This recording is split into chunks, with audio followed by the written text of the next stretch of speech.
लोकतंत्र का सबसे बड़ा लोकतांत्रिक देश माना जाता है और हमारी संविधान ये कहता है कि जनतंत्र के अलावा और ऐसे भी जनतंत्र के अलावा और कोई तो ये विकल्प नहीं है बेहतर शासन का। और आज की तारीख में जो पार्टी शासन में आई है वो जनतंत्र के नाम पर जनतांत्रिक माध्यम से कहती तो जनतांत्रिक माध्यम से आएंगे, लेकिन इनका जनतंत्र में विश्वास नहीं है, क्योंकि जनतंत्र का मूल आधार है सत्याग्रह पर आधारित आंदोलन। और आज की तारीख में ये सत्याग्रह वाले आंदोलनों को ये क्रश करना चाहते हैं, उसके लिए कोई परमिशन नहीं है। आज देश में कहीं आप सभा नहीं कर सकते, आप कहीं मीटिंगें नहीं कर सकते, आप सरकार की आलोचना नहीं कर सकते। और उसको लेकर के अभी अभी दिल्ली विश्वविद्यालय में ये जवाहरलाल नेहरू विश्वविद्यालय में इन्होंने पूरा बैन कर दिया है, सारे छात्र संघों को अपना प्रतिबंधित कर दिया है। और आज देश में कहीं पर भी सभा के लिए इनको परमिशन लेना पड़ता है और वो परमिशन ही नहीं दे रहे हैं। अभी बनारस में हुआ है आम आदमी पार्टी की वो मीटिंग होनी, सभा होनी थी, उसका परमिशन नहीं दिया। नीतीश कुमार की रैली होनी थी, उसके लिए उन्होंने परमिशन नहीं दिया, नहीं दे रहे परमिशन। और वहां संसद में भी आप सरकार से कोई प्रश्न आप नहीं कर सकते हैं।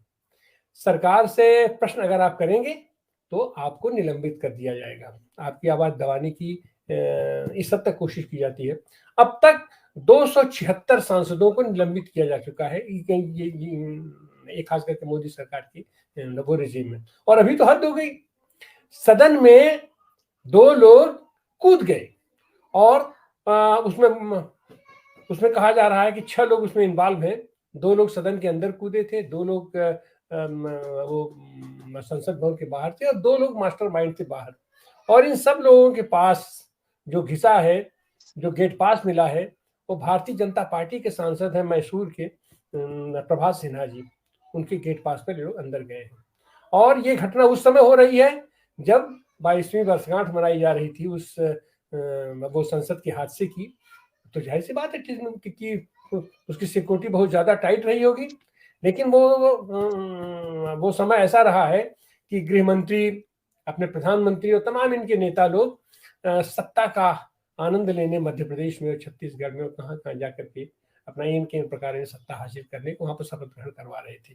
और उसके बाद उल्टे नरेशन ये कहा जा रहा है कि राहुल गांधी ने ये करवाया और वो सारे बच्चे लेफ्ट के बच्चे हैं। अरे सवाल ये उठता है, और इस बात को लेकर के कि ये गृहमंत्री जी इस पर जवाब दें, उसको लेकर के कल जब सांसदों ने अपनी आवाज उठाई तो उनको 15 सांसदों को 14 सांसदों को लोकसभा से निलंबित कर दिया गया और एक सांसद को राज्यसभा से निलंबित कर दिया गया। और सबसे बड़ी बात कि वो राज्यसभा से जिस सांसद को आपने धनखड़ जी ने निलंबित किया वो उनका एक्शन रिएक्शन बहुत ही अपना गंदे तरीके से था। और सच बात तो यह है कि जिन 14 सांसदों को निलंबित किया गया लोकसभा से, उसमें एक सांसद सदन में था ही नहीं। तो यह तो इनके कार्य करने की पद्धति है।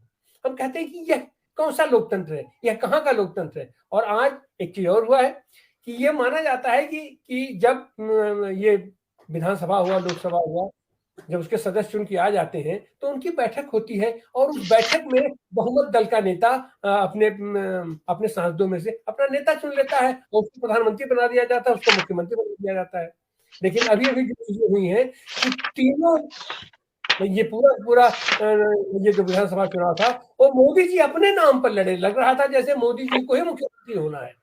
और उसके बाद फिर वहां पर भी विधायक दल की बैठक होती है और सबको धता बताते हुए एक जेबे से पर्ची निकाली जाती है और कहा जाता है कि यही हमारा मुख्यमंत्री है। और ऐसे मुख्यमंत्री आते हैं जिनका कहीं दूर दूर तक आता पता नहीं है, उनको कोई जानता नहीं है, जनता नहीं जानती, कुछ नहीं जानती है। और यहाँ तक तो अपना फिर भी चलिए ठीक है कि जो विधायक चुन के आए थे उसी में से छांट के दिए।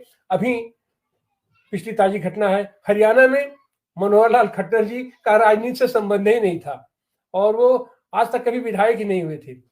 ये स्थिति उत्तर प्रदेश की हुई थी, जोगी जी का कहीं अता पता नहीं था, वो विधायक तक नहीं थी और विधायक दल की बैठक में उनके शामिल होने का तो कोई सवाल नहीं पैदा होता। तो इस तरीके से हम देखते हैं कि यह भाजपा का कैसा जनतंत्र चल रहा है।